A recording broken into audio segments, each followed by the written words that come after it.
Olá, começando mais um podcast aqui do SGC, para você que está sempre ligado nas plataformas e, em especial, o pessoal que está participando da cobertura da 12ª edição da Rondônia Rural Show, esse evento que é um dos maiores da região norte do país.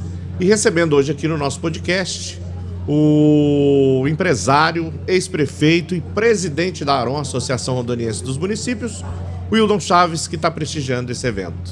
Olá, tudo bom com o senhor? Bom, o senhor está no céu, Copanax. Vamos ficar com você, que é mais... Eu acho que tem mais a ver com... Mais intimidade, né? Isso, é mais intimista aqui com o podcast. Olha, um grande abraço aí a todos que nos acompanham. Eu acredito que... Acho que depois do encerramento do mandato, eu acho que talvez essa seja a primeira... Entrevista. A primeira entrevista. A gente fez uma entrevista no rádio também, né? Foi. E falamos muito de agronegócio, porque além de prefeito, de político, o senhor também começou a ter uma veia para o agronegócio. Conta essa história, como é que surgiu essa vontade, a criação de gado, como é que está o Wildon Chaves hoje? Bom, eu nunca tive nenhuma atividade relacionada ao agronegócio no passado. Como todos sabem, eu fui promotor de justiça e, em paralelo, juntamente com a hoje deputada Ieda Chaves, nós construímos um grupo educacional. Isso foram 20 e tantos anos de construção. Começou com um colégio de ensino fundamental e médio em Pimenta Bueno, isso em 1994 ainda. Nós tínhamos... É melhor não falar a idade na época, melhor. Mas já faz... Depois faz a... Logo depois que nós casamos, Copanax, eu sempre fui muito empreendedor e assim, eu tive um insight e resolvi montar um colégio, embora não tivesse nenhuma experiência nessa questão, e foi um sucesso. Aí desse colégio, à noite, como ficava fechado o prédio, nós implantamos em 99, o colégio foi em 94, em 99 nós implantamos a FAP, a Faculdade de Pimenta Bueno, aí depois uma outra faculdade em Rolim de Moura, Faculdade de São Paulo, depois uma faculdade em Cáceres, no Mato Grosso, depois uma outra faculdade em Rio Branco, na capital do Acre. Nesse meio tempo, em 2011, nós compramos a Unigipa, aqui de Ji-Paraná, era de um outro grupo empresarial, e foi um sucesso também. Nós, em 3 anos, aumentamos as receitas daquela unidade recém-adquirida em 17 vezes. Enfim, então nós tivemos isso foi ao longo de 20 e tantos anos. Então a gente sempre teve essa veia educacional, né? Nós empreendemos na educação e em 2020 eu era prefeito. Em 2020, em plena pandemia, o segundo maior grupo educacional do Brasil, a Estácio de Sá, a Universidade de Estácio de Sá do Rio de Janeiro, ela nos fez uma proposta de compra de toda a operação das 5 faculdades. Nós empregávamos naquela época, há 5 anos atrás, empregávamos 1.300 pessoas diretamente nessas 3 unidades, nessas 5 unidades, e no escritório central de Porto Velho eram 100 pessoas. E foi uma proposta irrecusável. Eu tenho uma filha que é advogada nos Estados Unidos, um filho que é médico, está no Rio de Janeiro, possivelmente não viriam para Porto Velho, e enfim, nós vendemos essa operação. De certa maneira, nós ainda temos ligação com o negócio, porque os 5 prédios das 5 faculdades permanecem conosco. Esses prédios estão alugados para a universidade que comprou essa operação. E eu tinha uma proibição de atuar em qualquer ramo da educação por 5 anos. Isso estava no contrato. A multa era de 20 milhões. Eu não poderia abrir nenhuma escola de inglês, um jardim da infância, nada. Nada na área de educação em Rondônia, Mato Grosso e Acre. Então, aí eu acabei... Eu resolvi entrar para o agro. Pro agro, mas na parte da pecuária. E como é que tá o Wildon Chaves hoje, pecuarista? Como é que tá os... Eu estou aprendendo ainda.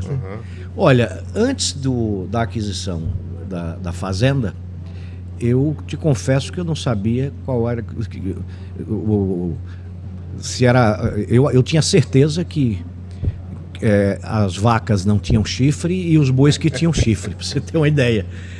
Isso há 3 anos atrás. Até 3 anos atrás eu realmente não... Via na estrada, mas não sabia o que era. Não sabia, não, mas eu achei... Gostava só no prato. Pois é, isso aí. Mas a gente já aprendeu coisa mais difícil. E tem todos os segredos. Eu li um livro de pecuária, e que esse livro me trouxe um ensinamento que eu carrego para a vida. É o seguinte: qual que é essa frase? Quem planta acho, quase colhe. Então não importa o que eu acho. Então, para isso, eu me cerquei dos melhores consultores e nós estamos fazendo uma operação pecuária que eu tenho certeza que vai orgulhar o nosso estado. Seu pai, você uma vez contou para mim que seu pai falou: Wildon, você é um cara muito sorte, né? Comprou os bezerros por um X e 2 anos depois vendeu pelo triplo do preço. Ele falou que você sempre teve essa veia pro agro, né? Para pecuária. Não, meu pai não é para pecuária. Não é para pecuária. Ele fala, né? O seguinte, o que o meu pai fala até hoje é o seguinte: ele diz que algumas pessoas nascem virado para a lua. Virado para a lua. E no meu caso, ele disse que é mais ou menos isso. Não, é a lua dentro. Poxa vida. É muita sorte. Mas o que aconteceu? Eu comprei uma primeira área, eu comprei em Guajará-Mirim, e esta área subiu mais de 200%. Porque pouco tempo depois aquela região se tornou um polo de soja. Quando eu comprei não tinha uma lavoura de soja. E hoje estão plantando 10 mil hectares de soja naquela região. Não é o que eu planto, mas essas terras valorizaram. Na sequência fiz uma outra compra e essa dobrou. A outra triplicou o valor. Hoje a propriedade é em Candeias. Eu tenho uma em Candeias e uma em Guajará-Mirim. Todas as duas com gado. Com gado, com a pecuária. Nós estamos fazendo o diferencial em média, olha, na prática, a pecuária tradicional, antiga, aquela aonde se cria uma cabeça ou uma UA, uma unidade animal, por hectare, ela praticamente ela não... É impossível você ter um resultado satisfatório. A conta não fecha. Não fecha, né? A nossa operação... Bom, primeiro, isso demanda um investimento substancial, mas ele se paga ao longo do tempo. Médio prazo. O que nós fizemos? Tanto a área de Guajará como a área de Porto Velho, de Candeias, elas não estavam comportando mais uma cabeça por hectare. Por quê? Os donos das duas propriedades aquele pecuarista tradicional que sempre tirou da terra, o que nós chamamos de pecuária predatória. Ele só tira. Então, uma área de 1.000 hectares estavam se colocando no máximo 700 animais. Então, o que é que nós fizemos? Primeiro, reforma de pastagem. Segundo, adubação. Estamos agora implantando os 2 primeiros módulos rotacionados. Então, isso com tecnologia, adubação de pastagem. Um dos grandes segredos, e eu não estou aqui querendo dar aula, porque eu estou apenas repetindo o que eu estudei. O que foi repassado. E o que foi repassado e o que a gente está fazendo. Nós estamos fazendo nessa área, primeiro a área de Candeias e depois nós vamos fazer na outra. Mas uma parte nós já fizemos na outra. Então, nos 2 primeiros módulos rotacionados, nós, numa área de 90 hectares, em cada um desses, são 2 módulos, 2 módulos de 45. Nesses módulos de 45, nós vamos colocar 600 unidades animais, 600 UAs. Hoje tem quantas? Hoje nós estamos com umas 2.500 mais ou menos, mas nós não estamos ainda com os rotacionados prontos, mas já fizemos uma boa parte de reforma e adubação de pastagem. Esse gado é para cria, recria? Não, esse gado é para cria. Não, é recria. Recria, né? Recria. Só recria. E especialmente de fêmeas. Então, nós vamos... Mas assim, todo projeto, um projeto complexo, é um projeto de médio e longo prazo, nós tivemos alguns problemas nesse projeto. Porque primeiro eu ia fazer cria e recria, e engorda. Então, assim, era esse o planejamento.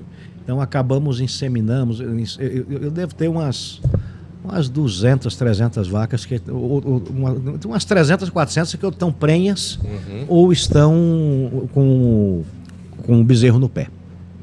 Então, o que aconteceu? Isso aí foi um atrapalho, porque nesse meio tempo nós mudamos para isso. Então, a ideia é comprar os bezerros desmamados. Há uma diferença entre o macho e a fêmea. A fêmea ela se desenvolve mais rápido. É igual uma menina de 12 anos e um menino de 12 anos. O menino de 12 anos é um... Tá brincando de carrinho ainda, Tá brincando de carrinho ainda. A menina já deixou a boneca. Já deixou a boneca. E a mesma coisa acontece. Então a ideia é adquirir esses animais e um trato de 6 meses e mandar para o frigorífico. Isso nós já estamos fazendo e com um resultado satisfatório. Com resultado satisfatório. Hildo, agora vamos agora lá, quando você era prefeito, você deve ter ouvido os anseios muito dos agricultores, dos pecuaristas. Isso te ajudou um pouquinho? Traz um pouquinho isso para a sua vida pessoal hoje como pecuarista? O que você chegou a ouvir quando você era prefeito? Sim, principalmente eu tenho uma preocupação muito grande, porque o grande ele se vira. O grande ele se vira, ele precisa só de estrada. Só não, estrada é fundamental. Né? É como as nossas veias, né, no corpo. A Roma Antiga já dizia que os romanos, há 2000 anos, já diziam que o que governar é fazer estradas. Exatamente. O Império Romano, ele praticamente ocupou toda a Europa por conta das estradas. E o agro depende, de forma visceral, de boas estradas. E há nós temos uma dificuldade maior, porque justamente no período de chuvas é onde sai a safra de soja, o milho, etc. Caminhões pesados. Caminhões pesados é difícil. Isso é um desafio, porque Rondônia está crescendo aí, hoje não, historicamente cresce a taxas chinesas. Então isso é muito bom, e o motor desse desenvolvimento, sem sombra de dúvidas, é o agro. A pecuária e a agricultura no estado de Rondônia. Eu acompanho Rondônia, eu estou em Rondônia há 32 anos. Então eu me lembro que há 25, 30 anos atrás a gente andava pela BR-364, passava 3-4, ficava 10, 15 minutos sem que você cruzar com ninguém. Nem com caminhão, nem com carro, nem com nada. Nem uma casa, nem nada. Né? Nada. Isso mudou. Mudou e a nossa matriz era basicamente a pecuária. Porque não se podia fazer um confinamento porque a gente não tinha milho. Hoje Rondônia produz milho e muito. Na minha fazenda eu plantei 150 hectares de milho para silagem. Porque a pedra filosofal da pecuária é a comida do boi. Então a ideia é que nós possamos produzir 80%, pelo menos 70%, 80% do que o gado come. Não só a pastagem, mas também silagem, etc. Hildo, sua gestão ficou bastante marcada pela questão de estradas, né? É difícil lidar com essas estradas vicinais, já que o Porto Velho é muito grande, né? Dimensões geográficas enormes. Você estava lá dentro, é difícil lidar com essas questões das estradas? Vamos lá. O DR, o governo do estado, tem algo em torno de 8 ou 10 mil quilômetros de estradas vicinais. Só Porto Velho, nós estamos falando de 7 mil quilômetros de estradas vicinais. 90% das estradas. Então, assim, o DR, com a estrutura de governo do estado, com um orçamento de 17, 18 bilhões. Porto Velho, salvo engano, o orçamento desse ano é coisa de 2,5, 2,7 bilhões. Então, assim, e são 7 mil quilômetros de estrada. E não é um desafio. Governar uma capital complexa como Porto Velho é um desafio enorme. Eu diria, Copanax, que o maior desafio da minha vida foi ser prefeito de Porto Velho. Porque, olha, uma cidade... Nós estamos aqui em Ji-Paraná, na Rondônia Rural Show. Daqui a Porto Velho são 400 quilômetros. Mas até chegar em Porto Velho, nós passamos por Ouro Preto... Médici... É Ji-Paraná, Ouro Preto, Jaru. Ji-Paraná, Ouro Preto, Jaru, Ariquemes, Itapuã. Candeias. São 400 quilômetros. E quando eu era prefeito de Porto Velho, e isso hoje o atual prefeito, com certeza absoluta, ele também está hoje com esse desafio, porque ele tem hoje escola e posto de saúde a quase 400 quilômetros da sede da prefeitura, lá no prédio do relógio. É surreal isso. É mais próximo do Acre do que aqui, né? Não, você está a 100 e poucos quilômetros de Rio Branco. Rio Branco. Né? Então você sai de Porto Velho, vai andar 360 quilômetros. Para chegar em Extrema, de Nova Califórnia. De Porto Velho a Ji-Paraná são 380, salvo engano. Então, assim, é a mesma distância de Ji-Paraná a Porto Velho. Isso... Você anda e está dentro de Porto Velho. Não, mas se fosse só isso... Se fosse só essa estrada, estava ótimo. Estaria ótimo. O problema é que no lado oposto nós temos escolas e postos de saúde a 12 horas de barco da cidade de Porto Velho. Então é um desafio enorme. Porto Velho é maior que o estado de Sergipe. É um município que é maior do que alguns estados brasileiros, como Sergipe, como Alagoas, é maior que a Bélgica. É uma loucura, Você foi conhecido como tocador de obras. Isso te credenciou ainda mais para ser candidato nas próximas eleições? Você vem a quê? Senado, ao governo? Olha, Copanax, o nosso entendimento na prática, as pessoas justamente elas têm esse entendimento como um tocador de obras. Nós fizemos mais de aproximadamente 800 quilômetros de asfalto em Porto Velho. Historicamente, cada prefeito que nos antecedeu fez de 40 a 50 quilômetros por mandato. Desses 800 quilômetros de asfalto, 60% é asfalto onde nunca teve asfalto em Porto Velho. Havia um déficit de infraestrutura na capital gigantesco. Então é claro que isso e outras coisas mais nos credenciam a pleitear eventualmente uma candidatura ao governo. Não há Como eu disse agora há pouco, eu acredito que o maior desafio da minha vida já foi ser prefeito de Porto Velho. É uma cidade, uma rede educacional, por exemplo, de 191 escolas, 192 escolas. A rede educacional de Porto Velho tem mais de 45 mil alunos. Sua vida foi movida a desafios, né? Foi. Nada foi fácil. Chegar do nada e transformar num grande grupo educacional, né? Pois é. Pegar uma cidade que estava praticamente destruída, né? Tida como um patinho feio, e deixou ela completamente mudada, né? E agora, quem sabe, almejando o governo do estado de Rondônia. O desafio é maior. São 52 municípios, né? Olhe, eu diria que eu tenho certeza que a gente dá conta. Porque a estrutura do governo, eu digo assim, eu tenho certeza que é mais difícil ser prefeito de Porto Velho do que governador. Por que eu falo isso? Porque ninguém lembra que o governador existe, Kopanax. Agora, o prefeito, porque as pessoas não moram no estado, as pessoas moram nas cidades.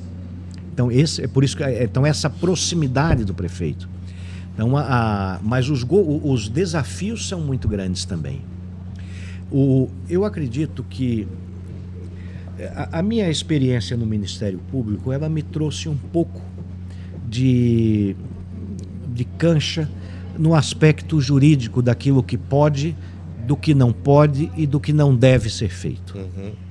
Mas eu diria que o que fez o diferencial dessa gestão, nós encerramos o segundo mandato aí com quase 80% de aprovação. Foi justamente essa veia empreendedora. Eu toquei a prefeitura de Porto Velho como eu tocava as minhas empresas. Então, a prefeitura de Porto Velho funcionou como uma empresa. Então, nós tínhamos poucos políticos à frente da prefeitura, e não estou aqui a fazer qualquer juízo de valor com a classe política, porque hoje eu estou na política. A Ieda, minha esposa, é deputada estadual. E aliás está fazendo, eu sou suspeito, mas está fazendo um belo trabalho.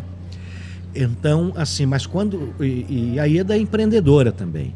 Então, quando se toca qualquer projeto de forma empresarial, as coisas fazem a diferença.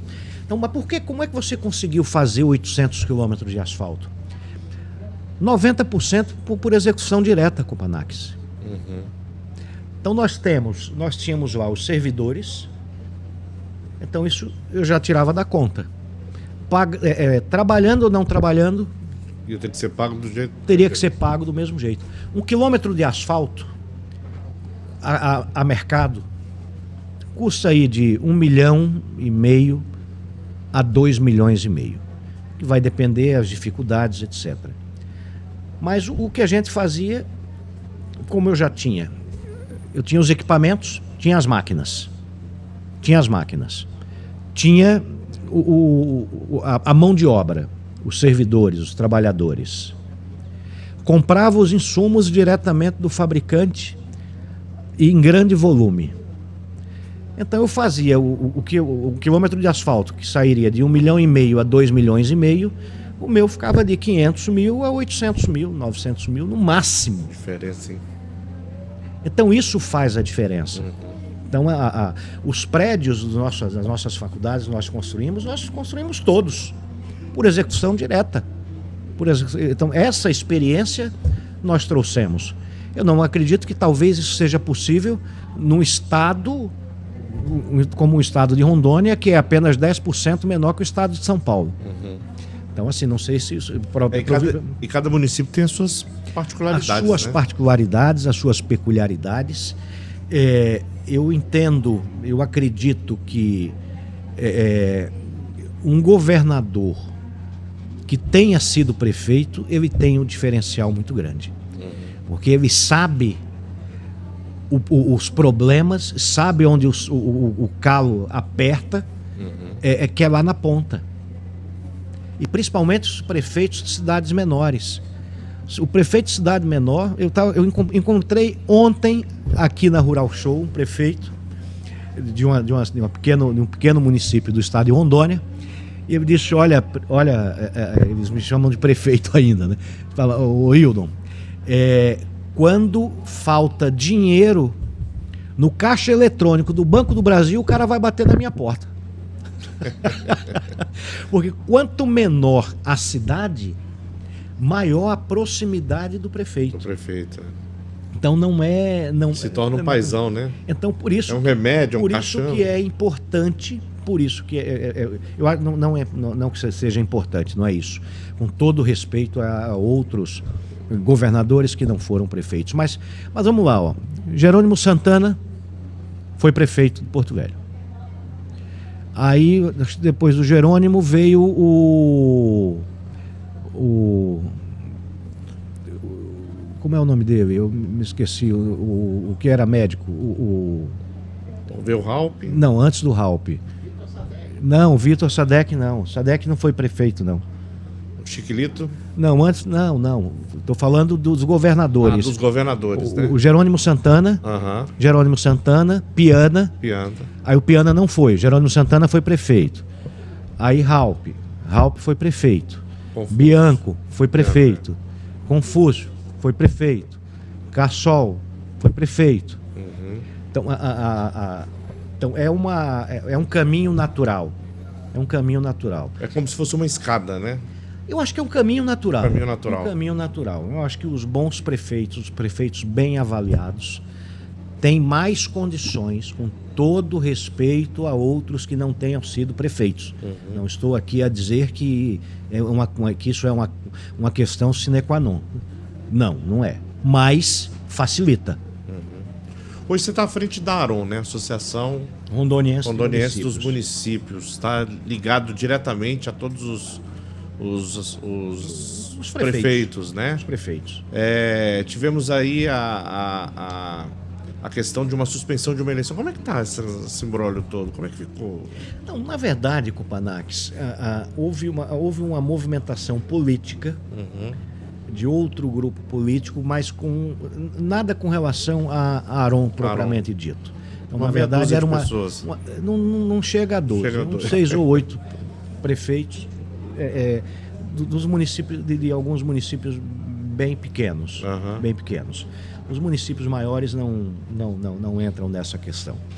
Então houve uma questão, uma tentativa, uma manobra política, porque o Estatuto da ARON permite que o prefeito, mesmo como ex-prefeito, no meu caso, que eu já era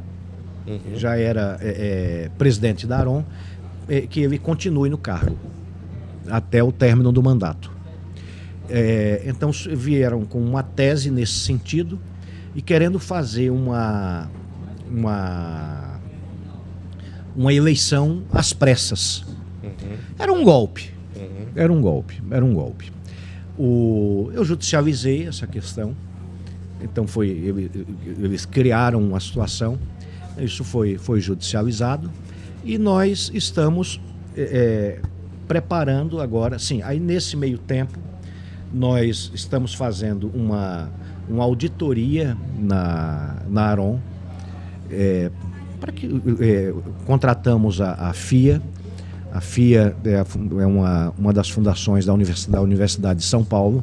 Ela tem nacionalmente tem uma enorme expertise para que se faça essa auditoria. Concluída a auditoria, aí possivelmente nós vamos convocar uma nova eleição, mas seguindo-se todos os prazos regulamentares. Essa auditoria está sendo feita para quê? Para dos 5 anos para cá, para que se apure todos os haveres, para ver se está tudo certo. Se não tem nenhuma irregularidade. Se não tem nenhuma irregularidade, se está tudo ok, tudo dentro dos conformes, como deve ser. Hildon, vamos, para a gente encerrar aqui, falar um pouquinho da 12ª edição. Como é que você está vendo a 12ª edição da Rondônia Rural Show? Extraordinária. Extraordinária.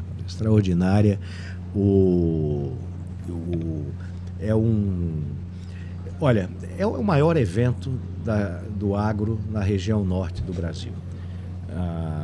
E é um evento da 12ª, são só 12 anos, ela ainda está engatinhando. Você, como governador, mudaria alguma coisa? Olha, acrescentaria algumas coisas, né? Eu mudaria algumas coisas. Hoje está um clima maravilhoso. Hoje está maravilhoso, mas normalmente é um calor de matar. Muito, né? Muito quente. Eu faria o seguinte: eu mudaria o horário. O horário da feira. Da feira. Uhum. Eu colocaria a partir do meio-dia até as 10 da noite. Até as 10 da noite. Mas com a mesma proposta. Com a mesma proposta. Eu não concordo muito com essas... com feira agropecuária misturada com cantor sertanejo, com não sei o quê, nada a ver. Com cachaça, eu acho que não tem nada a ver. Tem que ser uma feira, eu acho que a pessoa veio para fazer negócio, quem iniciou esse trabalho foi o então governador Confúcio Moura, né? Sim. O coronel Marcos Rocha manteve também essa essência da Rural Show. Acho que ela não deve perder. Mas o horário mudaria. Mas eu faria uma consulta para não ter uma decisão. Eu queria ouvir as partes interessadas, mas eu acho que ali das 4 da tarde para frente ficaria melhor, né? Mais fresquinho. Não, hoje até para fazer negócio de cabeça. Se fosse como hoje, aí tá tudo certo. Até para fazer negócio de cabeça fresca, né? Pois é, mas assim, eu manteria essa. Eu acho que esse modelo é extraordinário. Eu não sei nem o que essa roda gigante está fazendo aí, mas é de um expositor, né? De uma empresa. De uma empresa. Tá. É um expositor. Mas assim, eu acho isso fantástico. O agro é a vocação. Muitas vezes as pessoas me perguntam sempre, mas não vão vir indústrias de fora? Eu digo, gente, esquece. Vão vir sim. Mas agroindústrias. A nossa vocação é o agro, né? A industrialização do agro. Não faz sentido se engordar um frango em Lucas do Rio Verde e trazer esse frango de caminhão até Porto Velho, depois de Porto Velho até Manaus, ou para o Acre, ou para a Bolívia. E o tanto de emprego e emenda, mas isso vai acontecer naturalmente. Porque hoje tem milho, hoje o agro ele está se consolidando. O estado de Rondônia teve o segundo melhor desempenho entre todos os estados brasileiros. Nós estamos aí falando de mais de 5, quase 6% de 5 ponto alguma coisa de aumento do PIB. Quer dizer, e isso é gradativo, né? Não, e ele não ele vai um sobre o outro, ano após ano, ano após ano. Quer dizer, o estado de Rondônia realmente ele sei, claro que tem algumas dificuldades ainda, mas está brilhando no agro. Eu assisti um comentário do Alexandre Garcia recentemente, dizendo que o desemprego, o menor desemprego do Brasil está em Rondônia.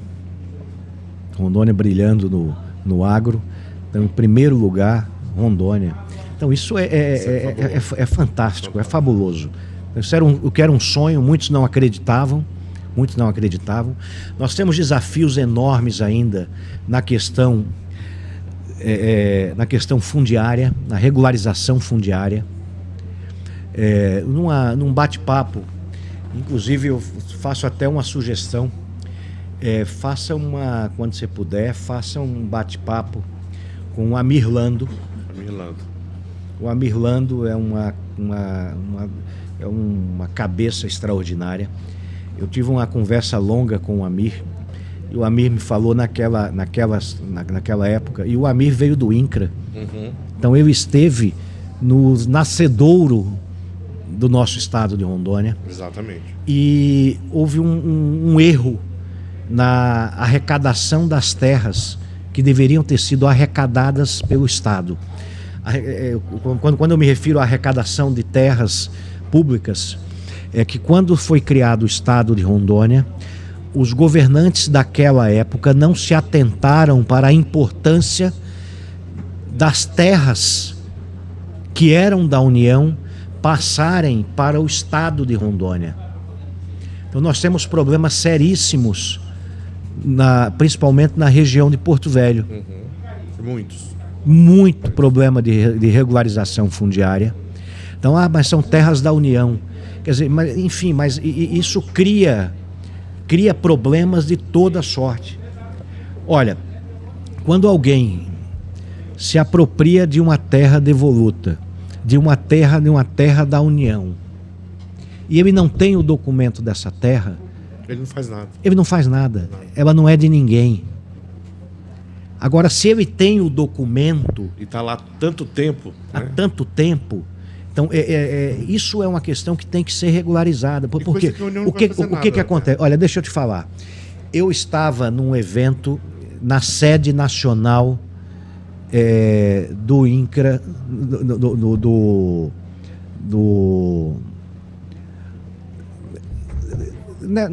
lá em Brasília. Era um evento com praticamente toda a bancada de deputados estaduais, deputados federais, tratando etc., desse assunto. Tratando dessa questão. Regularização fundiária. E eu fiz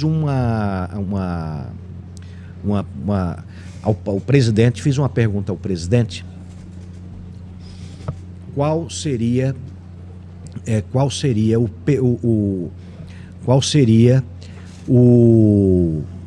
como é que eu posso dizer, o perfil do invasor de terras da União. Ele pegou e falou que não sabia. Mas eu sabia que ele sabia, ele só não quis falar. Por uma questão ideológica, ele negou essa informação e eu pedi, olha, eu acho que é Agostinho o nome dele. Eu falei: Agostinho, você poderia mandar essa informação para o gabinete do deputado federal Maurício Carvalho, que estava participando também? O Marcos Rogério estava também lá, estava toda a bancada lá. Essas informações nunca chegaram. Mas eu, chegando em Porto Velho, eu liguei para o superintendente local e fiz a pergunta. E ele respondeu aquilo que eu sabia que ele ia responder. Ou seja, a informação não, talvez até chegue, o que acontece? Por conta da falta de regularização, o que ocorre? São os pequenos invadem, fazem algumas benfeitorias e vendem para outros. E ele invade outra terra. Vive disso, né? Vive disso. Então, esse é o problema. Então, às vezes, a ideia talvez seja preservar, mas isso não está dando certo. Esse modelo tem que ser revisto. Exatamente. Passa o documento e daquele documento não pode pegar mais nada. Mas tem que documentar de alguma forma. Tem que documentar de alguma forma. Ah, mas a terra é da União. Mas a União não fez nada. Mas assim, o que precisa... nós temos aí mais de 2/3 aí de áreas preservadas. Mas se criou uma narrativa... estão acabando com a Amazônia. Não é verdade. Precisa ser preservado? Precisa. Tem formas de preservar, né? Agora, é preciso que o governo faça a sua parte. E não só a punição, esses embargos absurdos. Não faz sentido. Olha, existe um princípio do direito, o princípio da razoabilidade. Não é razoável alguém que tenha uma área, por exemplo, de 100 hectares, ou de 100, 200 ou 1000, seja lá que for, tem uma área de 100 ou de 200 hectares e tem um embargo de 5 hectares, embargar a propriedade toda. Da pessoa, E toda, né? Não, isso aí é um crime. É um crime. Isso é desarrazoado. Então, isso e isso traz insegurança no campo, traz insegurança ao produtor. Incerteza. Olha, quase 30% das exportações do Brasil vem do agronegócio. O agro é forte, né, Hildo? Não tem jeito. Não tem jeito. Bom, obrigado por participar aqui do nosso podcast. A gente poderia ficar horas e horas aqui, mas tem muita coisa para andar, para ver aí no parque. E a gente agradece muito a sua presença e sinta sempre em casa aqui com o grupo Sistema Gurgis de Comunicação. Manda um grande abraço pro Assi, a dona Ana. Eles estão no parque. Quem sabe você não cruza com ele por aí. Estão no parque. Copanax, prazer mais uma vez. Maravilha. Olha, ser entrevistado por gente inteligente é muito mais fácil. Gente, Um abraço. um forte abraço. A gente volta a qualquer momento com o nosso podcast do SGC aqui na 12ª edição da Rondônia Rural Show. Até breve.